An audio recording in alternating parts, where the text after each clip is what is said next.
idea of peace of mind and the success that comes from it, right? I feel like a lot of people allow entropy, which is just natural chaos, to take over in their mind, which can be done through a multitude of vehicles, right? Of distractions. You have social media, you have drugs, you have partying, you have alcohol, you have all the typical things that people seem to feed into all this mindless activities that don't serve them, right? Because in reality, when they do these things, it doesn't make them any better. It doesn't make them feel that much better. And it's all temporary, right? But yet you see so much people, a majority of humans, almost committed to these acts, and it does not benefit them. And when you like bring it up to these people, they seem to know it, but they won't change it. And it's just absolutely baffling to me, right? Because I know these people, like I hang out, like not that I hang out with these people, but I'm around these people enough to notice it, right? Like you'll see someone who will like smoke a jewel, and you'll be like, that doesn't really help you, and you're just breathing flavored air. You could literally just breathe real air and your lungs will stay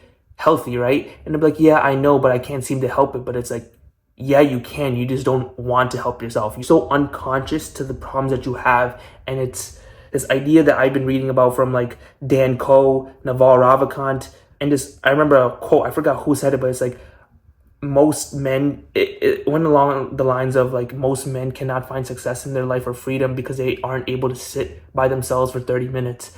And I remember reading that and I was like, something about that sounds very real and true.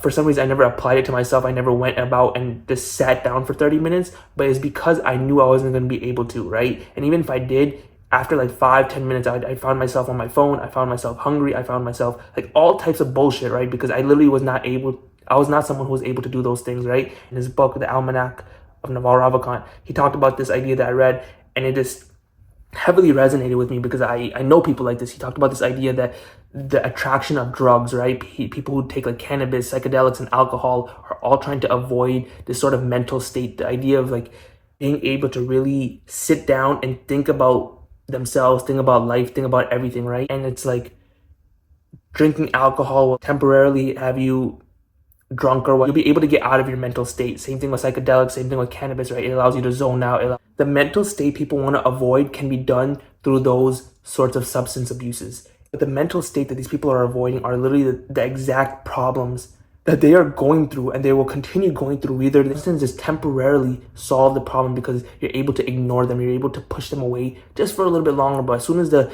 temporary effects wear off, the problems come right back to surface. So then that's when you have to solve them, right? And the problems will always be there until you tackle them head on, solve them. But I've realized this is something I do, right? I'll try to tackle my problems head on. When a thought comes about, I'm like, why am I thinking this? How can I solve this? But most people, I've realized, are not like this. They don't like thinking. They don't like tackling the problem head on because it becomes scary. It becomes like they're almost heading into the unknown. They don't know what's going to happen, right? There's a level of fear to it. And I'm not able to solve all my problems, right? But I'm actively working towards them.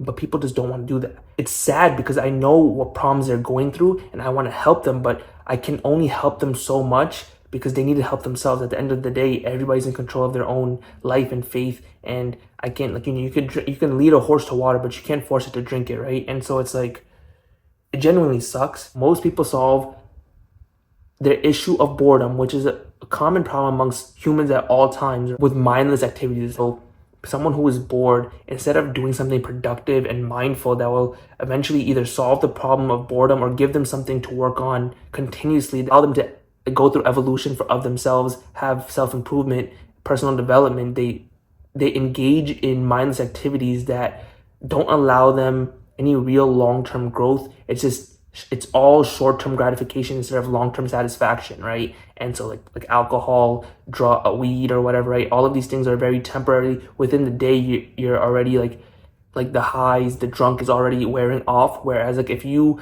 figured out how to develop a long-term habit, like every time you got bored, you read a book. Every time you got bored, you went to the gym. If you were able to cultivate this sort of habit over a long enough period of time, you would be able to really benefit from your boredom rather than be worse off from it, right? If you were able to solve your boredom with the idea of like, let me try to build something that like makes me money, whatever. Let me try to build something that allows me to express my creativity, right? Now, every time you're bored, you're actually benefiting your life, right? And it's like, we all go through boredom. We all have periods of boredom, and we don't want to work per se, but you need to find things that don't feel like work. They need to feel like play, right? And there are things you would do in life even if you didn't get paid for it because they come naturally to you. They're like fun for you, right? And the most successful people in the world, they were able to take what feels like play to them and monetize it and make it work, technically make it work, but it never feels like work. So even if they worked for 18 hours a day, it would just feel like play to them. It would feel natural. And then other people would look at them and be like, how is this guy working for 18 hours a day? It's because he's not working. He's just playing a game, right? Like even like think about streamers who play like video games. They were able to monetize their hobby. They were able to monetize something that came natural to them, that was fun for them. And now they make money off of it. So now they can work 18 hours a day and get paid for it, right? And it's like, this isn't some like sort of, there's a lot more strategy than you would think. It's just being able to find the things that naturally feel like play to you and being able to monetize it on the internet. We all have problems. We all have coping mechanisms for the problem, and it's like we think the coping mechanisms are the issue when it's really the underlying problem that we keep avoiding facing, right? So if every time you're bored, that's the underlying problem. Your coping mechanism might be you watch YouTube videos, or you start watching shows, or you scroll on TikTok, or you eat food, right? For me, it was like eating food, and that's why I was like, when I was younger, I was fat, right? Every time I got bored, I would eat food. And the problem is your boredom, not the fact that you're eating. And yet, most of us look at our coping mechanisms and say, that's the problem, we're overeating. Where it's like, no, you're not overeating, you're just not finding ways to solve your boredom. I remember I used to literally scroll on TikTok for almost 8 to 10 hours a day. Like I used to watch streams for like 12-hour days. Like it was bad. Like the way I was solving my boredom was horrible. And it's like, now they even say it out loud, it sounds super excessive. And I know people who are watching and be like, wow, even I'm not that bad. I'm like, yeah, probably not. So if I can solve my issues, you can easily solve them, right? Because I was way worse. And so now I'm literally able to just sit down for 2-3 hours with absolutely nothing, no phone, no pen, nothing. Like I'm literally just sitting on my floor just thinking, like, and it's the most peaceful I've ever felt. It's the most amount of thoughts that I've had that just keep breaking my limiting beliefs. But it's like, to be able to just sit there and think and be stimulated by it, be happy with it, be at peace with it, is such a good feeling. I wish so much more other people would be able to feel it. And that's why I'm making this video, because I'm like, it's possible to get to that point, to just like, I was literally surrounded by my family who I'd always be like, talk to and like be stimulated by, but like I wasn't always that intrigued into the conversation. So I was like, sometimes I would like go somewhere else and have some food, or I'd like try to like you know, when you're with someone, you should be fully engaged with them, immersed into the environment. But I would always find myself on my phone just scrolling Twitter or wanting to watch TikTok or something. But now, like, I can just like kind of go off into nature or whatever and just sit there for an hour or two, and they'll be like, what's wrong with this guy? But it's like, I'm literally at peace. I'm literally doing the most stimulating thing I can do. I'm literally able to just think and solve my own thoughts and problems, and think about my actions clearly, know about where I want to go, what goals I have, how can I actually get these goals, like setting out the plan, taking action on them.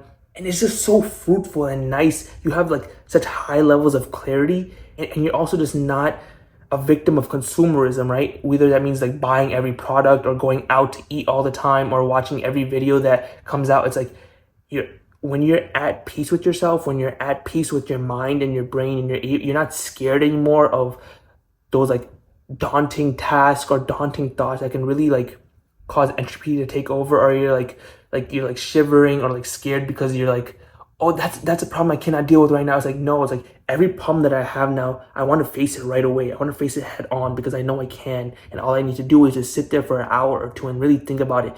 Think about, why am I scared?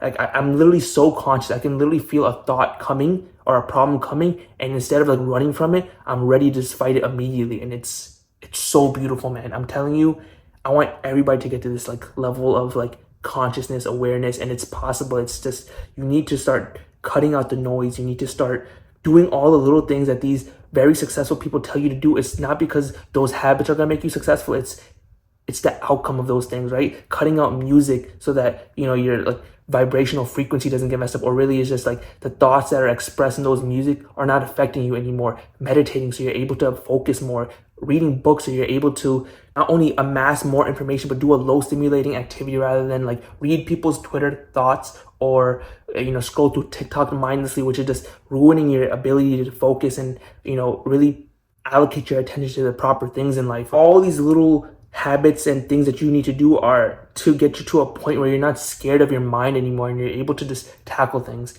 I think the biggest things that made the difference for me was cutting out music, avoiding social media, not engaging in media consumption as much. Like I stopped consuming entertaining content. So anything that wasn't going to teach me something, I stopped consuming it. I stopped going on Twitter.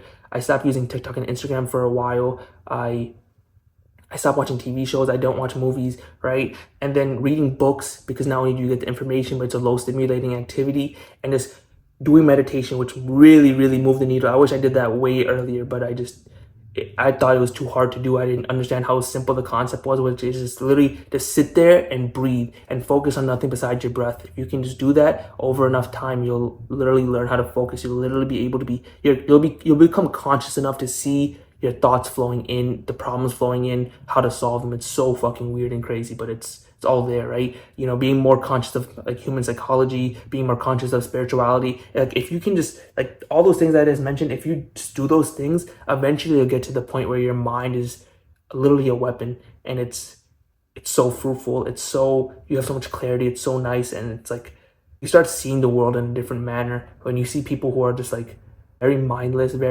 they're pretty much, they're not at peace, even though they might act like it. You can sense it almost, and it's more people who would feel this, the better the world would be, because we would all be at a little bit more peace. Like they would meet world peace, but you would be at peace, and then you could make a difference in the world, right? And look at the habits that you need. Try to really get your brain to quiet down, detox, be able to focus, and in the end, you're gonna win.